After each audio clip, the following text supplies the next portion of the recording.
Hey, it's Jolene at Lady of the Huddle. Today I'd like to embark on a video series that fleshes out the ideas and principles of Christian Objectivism. About a year ago, I finished reading the book Objectivism, The Philosophy by Ayn Rand, and written by Leonard Peikoff. And this book has been instrumental, along with a video series for the new Christian intellectual called the Objectivism Book Study.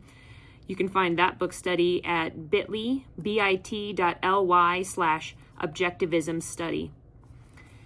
I want to recommend this book as well as another of hers that I've read, Atlas Shrugged. This book is like the narrative story that fleshes out the ideas that were presented in this book.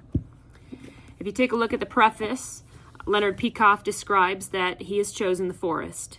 He doesn't flesh out every individual tree of things that you can talk about based on the philosophy of objectivism. Rather, he took everything of Ayn Rand's work and compiled it in a logical order of presentation to describe the things that she worked on over the course of her life. It's a broad scope of her philosophy. Leonard Peikoff in the preface calls himself the best student and chosen heir of Ayn Rand. He's spent countless years working with her and understanding her work and her teachings. And again, what he did is he took it all and compiled it in a logical order to explain what her philosophy entails. One thing I want to make note of is that in the Objectivism book study, Cody Leibolt said, quote, "We are interested in Ayn Rand, but that doesn't mean that we embrace all of her ideas," end quote. And I agree with that comment. I learned a lot from the books that I've read from Leonard Peikoff and Ayn Rand and about her philosophy. And I don't agree with everything that she says, because as one thing that you will know is that she is an atheist and she does not come to the conclusion of the one true God. I believe that a lot of the things she says here are evidence in creation, and that's what I want to speak to the truth of. But then I want to, in a sense, complete her work through things that I've learned through the Objectivism book study and my own conversations with my husband and things that I've learned to then flesh out what we believe is now called Christian Objectivism. Objectivism as the foundation, and then truly brought to the final climax of knowing that who God is and this is his world. One of the reasons why I wanted to create this video series is that in talking with friends and wanting to explain to them the things that I've learned, a lot of people have said, like, this is a hard read. It's very philosophical. It's a philosophy, right? And it's hard for them to grasp. And same thing goes with the Objectivism study videos. If I haven't mentioned it yet, those videos can be found at bit.ly/objectivism study. So I wanted to create a new video series that takes these ideas and principles, hopefully brings them down to a understandable level for the people who have either limited time or limited brain capacity to access them normally. And then hopefully this is a stepping stone to then maybe you can read the books and understand exactly what she is saying and be able to judge for yourself the areas where she actually, goes wrong.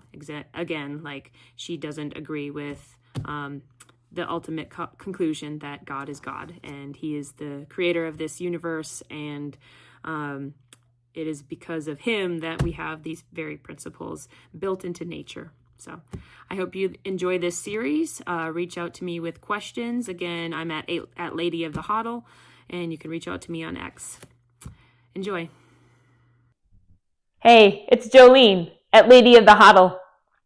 As I said in my preface, I wanted to make this video series to help bring down the ideas of OPAR, Objectivism, the philosophy of Ayn Rand, and as well as connect with the Objectivism book study that was produced for the new Christian intellectual. The video series that Cody and his other guys produced discusses the ideas of this, but I thought there would be a helpful tool to take what was actually written in this book, bring it down to a more accessible level for those who, again, are limited in time or have a difficulty reading this in-depth type of philosophical book. So the first video here is about axioms, and it covers pages 1 through 12 of OPAR. When I talk about the ideas of this book, I'm mostly going to say Ayn Rand, because Leonard Peikoff, again, wrote this book based on the philosophy and the work that Ayn Rand did over the course of her life. So even though this book was specifically written by Leonard Peikoff, he's writing as if he was speaking for Ayn Rand. So when I say things, quotes, I think this quote that I'll quote shortly is from Ayn Rand, but I'm going to talk about Rand in that sense. So in this book, it talks about how you cannot function without a philosophy. You have a philosophy, and it's a choice of your principles, whether they're true or false, rational or irrational, consistent or contradictory. So your philosophy is an integration of everything that you know and have experienced. And Ayn Rand says, as a human being, you have no choice about the fact that you need a philosophy. Your only choice is whether you define your philosophy by a conscious, rational, disciplined process of thought and logic, or let your mind accumulate a junk heap of unwarranted conclusions, false generalizations, undefined contradictions, undigested slogans, unidentified wishes, doubts and fears, thrown together by chance, but integrated into a kind of mongrel philosophy and fused into a single solid weight, self-doubt, like a ball and chain in the place where your mind's wings should have grown, end quote.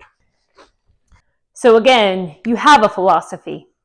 The need for philosophy is as essential as your need for food. Philosophy is the way that you live and act and move in this world. It's your structure of your mind and how you think. So liken it to the example of a leader, okay? So take a leader in a leadership position, think of a father, a boss, they are a leader. The question is how good of a leader or what type of leader are they?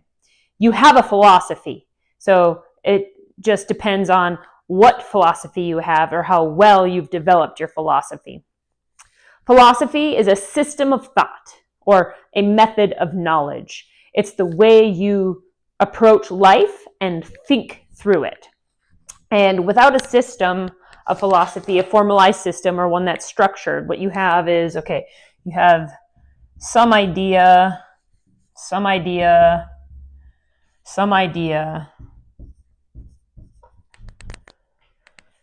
and then what happens is if you don't have a structure in your philosophy, you do have some ideas, you do have some knowledge, but then when a new idea comes along,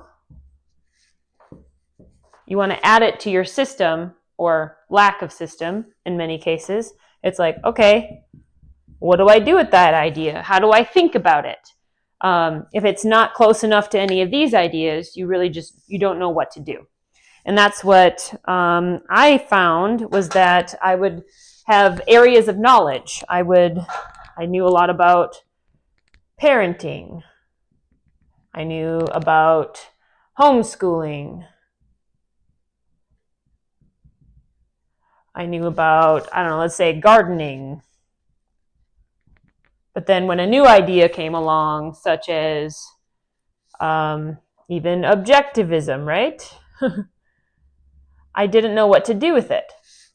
That's probably a bad example. But anyways, so I struggled because I then wouldn't know how to think about something new. So what happens is then if you take the things that you've learned and structure them into a formalized philosophy, what you then have are your building blocks. And that's what objectivism goes through. It starts with your foundational ideas, your axioms, and it builds upon them into a complete system of thought, a method of knowledge, which is your philosophy. And then this philosophy that obviously Ayn Rand talks about is called objectivism. Okay, so objectivism in this book she talks about has 5 branches. 5 branches to your philosophy. And they're hierarchical, which means hierarchy means in order. So they're ordered. So 5 branches. Okay, let's go 1, 2, 3, 4, and 5. The first branch this book talks about is called metaphysics.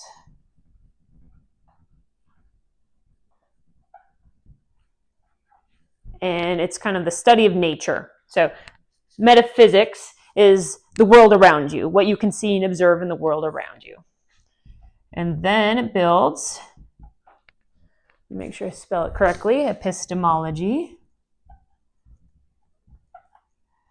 The book then discusses epistemology, and epistemology you can think of as how do you know what you know? It's your means of knowledge, how you know things. Then comes ethics. And she would say that's a code of values, and it guides your choice and actions. So it's your values, it's your principles, and how you make your choices. And then politics. Probably know what that one is. It's your nature of a social system, or your function of your government. And then finally, aesthetics.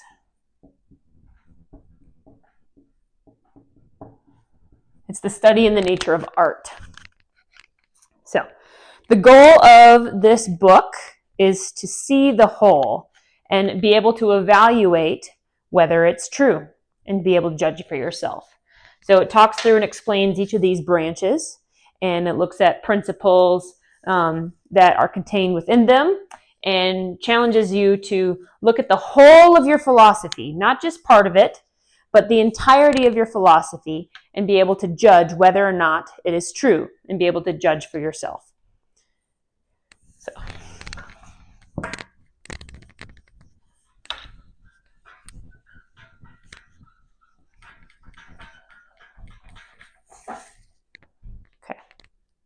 Every philosophy builds on a starting place. If you have anything built, you must have a foundation, right? A place where you start.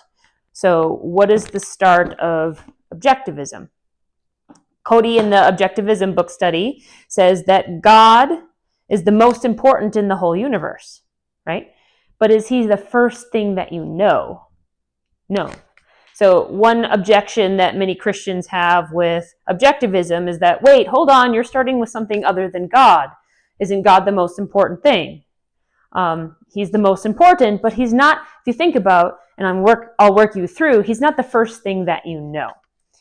And Cody gives the example of what's greater, the herald or the king.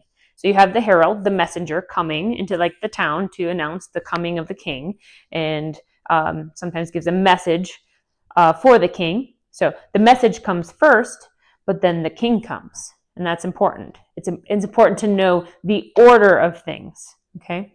So if the king came first and then the messenger, well, that wouldn't make sense. And that's the meaning of this term hierarchy. There's a proper order to things.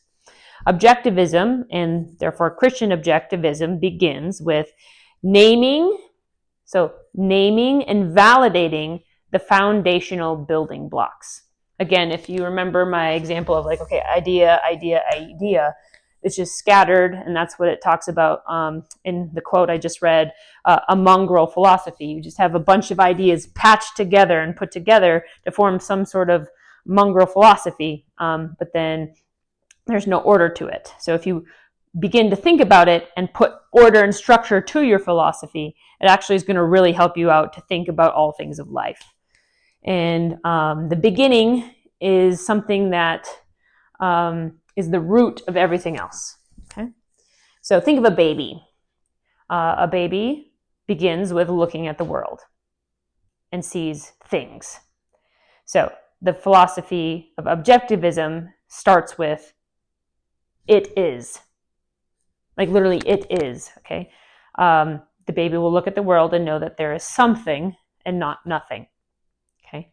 So something is, or something exists. So that's the first axiom. And I'm going to put it here again. Well, we're not going to build on it yet. We're just saying the 3 axioms. So I can just say the first axiom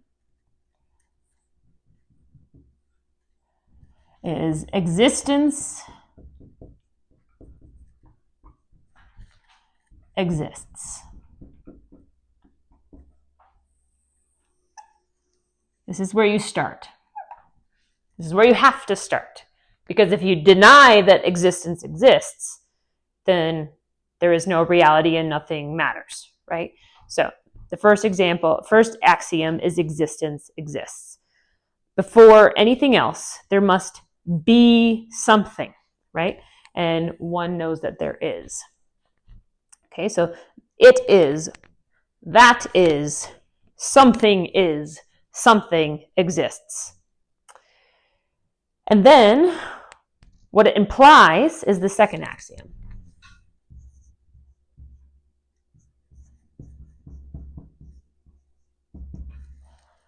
Second axiom is consciousness.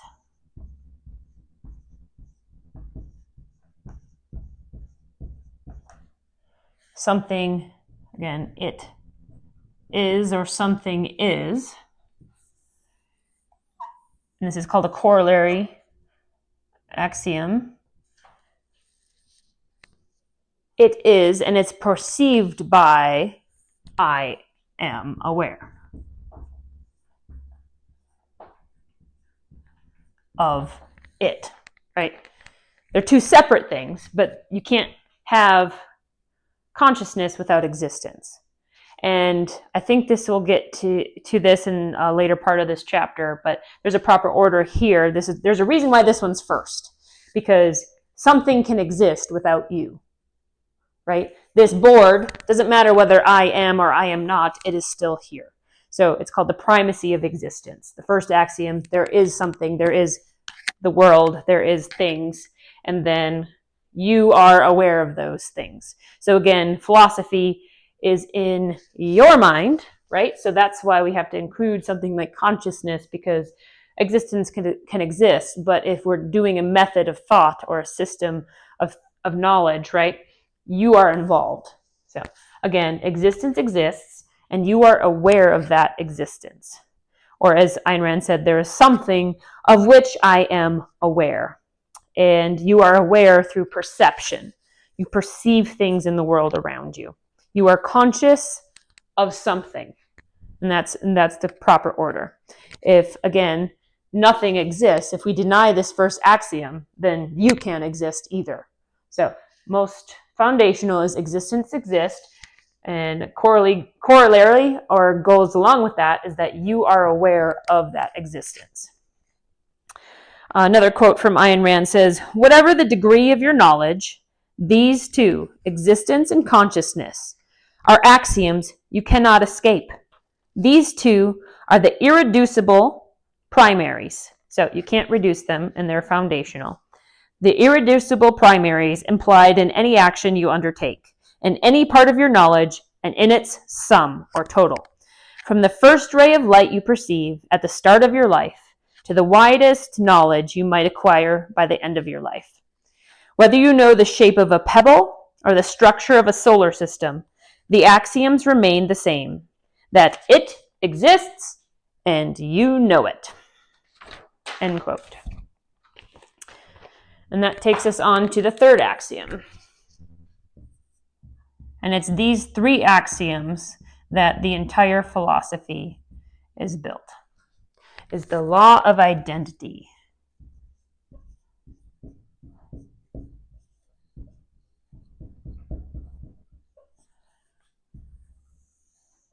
They all work together to build your philosophy. Okay, so something has a nature. It has an identity. It is itself. And it's how you know that something is different than another thing, right? First you have something, and then okay, back to the example of a baby, right? My husband explains it this way. Okay, so the first thought you would have as a baby is there is something, not nothing, right? There is something, so that's existence. You're noticing that existence exists, okay? And then you realize, and this is part of that, realize that there is this thing and that thing. There are different things, right? You have a mom, and you have a dog, and you have a toy on the floor, there are different things of which you are aware. And then part of that is the baby now thinking, okay, I am a thing. And it takes time to develop that, but I am a thing. So there's different things. And how you know that there are different things is their law of identity. They each have their own nature, characteristics, some of their attributes. And we say A is A. This tree is a tree. And it's not a whiteboard, it's not a book, right? Different things have different attributes or characteristics, and that is the law of identity. And this is something that she builds that you can't contradict, okay? So again, your first thoughts are there is something, not nothing. There is this thing and that thing, and then I am a thing. And we can't have existence without identity, because if you have things, they naturally have to be different things. You notice that they are different things, which means that they each have their own identity or characteristics. So those are the first three axioms. Those are the three axioms upon which the entire philosophy is built. An axiom is a primary foundational fact and cannot be reduced. There's nothing before these. There's nothing that builds to these. And that's why, like if you've ever experienced geometry, you start with basic axioms and then you build your proof. You can't prove an axiom. It's your starting point. It's something that you assume. And she says, quote, these are implicit in all facts and in all knowledge. And they're directly perceived or experienced, which requires no proof or explanation, but it's on which all proofs and explanations rest. These are the starting point. These are the building blocks, and they're self-evident. You just have to think for a second. Hopefully you can understand, okay, something exists. Okay, look around you. There are things that exist, right? It's self-evident. You can point. See, here's a thing, here's a thing, here's a thing. Existence exists. And how do I know that? Because I was aware of those things. That's just obvious. I was able to perceive these things that I'm holding and working with, and therefore I have consciousness.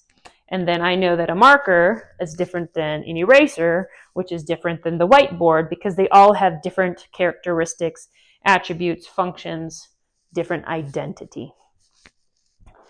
So, axioms are things that are self-evident, and you could say, look, you have to know something before you know God is a thing. So that's something that Cody clarifies as far as objectivism, is you have to know something. You have to build your thoughts and your mind first before you can perceive and understand that there is a God, and that God is one of those things. And he has his own identity. Validation is the process of establishing an idea's relationship to reality. So you can validate these things. You can't prove them. You can validate them. You can be like, okay, does existence exist? Well, yes, that makes sense. It's self-evident. Okay, do I have consciousness? Yes, I'm aware of things. Okay, that's true. And then do different things have their own identity? Yes, you can see it. Like, again, a book is a book. These aren't the exact same books, but they have similar characteristics. They have pages. They have a binding. They have a similar shape, right? Although shape is a measurement. We'll get back to that because I have seen like round books, but they have similar characteristics, and you can validate it by looking at it or through reason. So higher concepts you will validate through starting here and working up, building up to it through reason. So these three axioms are like the built-in protection against attacks, and they must be used in trying to refute them. So if somebody comes along and says, existence doesn't exist, then you can say, well, then does anything matter if nothing exists, right? And then you can't refute that you're conscious of them because you are conscious to say that they are not true. Therefore, you're using consciousness to refute them. Same with law of identity. The three axioms have to be used in order to refute the fact or refute any claims that they aren't true. So, So if you disagree or deny with existence, well, then nothing matters, like I said. And if you disagree or deny consciousness, well, you have to be conscious to disagree, right? And then if you disagree with identity, you have to know A is A to assert that A is not B. You can't say A is not A. You can't say there is an eraser and then there is not an eraser. It's not an eraser and it's an eraser. That's a contradiction. So if you disagree with any of these, then she says there's no further discussion. You can't reason with an irrational man. If you don't agree with these 3 axioms, then there's no further conversation, no discussion, because there is no fruit or value in that discussion. And then finally, Cody said that reason is observation and inferences to gain and grow knowledge.